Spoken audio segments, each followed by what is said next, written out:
બધા હેલ્થ ગવતા જ હોય જો ઓલાને દે એને ખબર છે ગ્લોબલ વોર્મિંગ આ શું હાલે ભાઈ? આ ઈ ભાઈ છે ને ખેતર સબજાવે છે પેલા બોલાય ને અટાણા પાસ ખેતર સગાવે તો આ શું હરગું ખેતર હકે ભાઈ નથી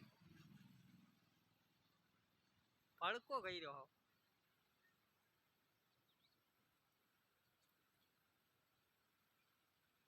સારું જાવ પવન છે ને હાઈ ક્લાસ ઓલા ચકલાઓને શું ખાવાનું હોય છે અત્યારે એમાં અટાણે અત્યારે હું અટાણે ભાઈ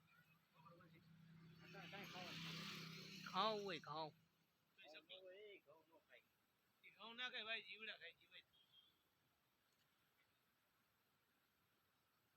પવન પડી ગયો તો ઈ પડી જ જાય પવન આવશે એટલે ફૂલ થાય બાકી ના થાય હવે આ બાજુ ફૂલ થઈ ગયા ના હાલે હવે એમનું ના હાલે ભાઈ પવન આમ ગયો એટલે આ બાજુ ફૂલ હાલે સારું થયું પવન હવે બદલું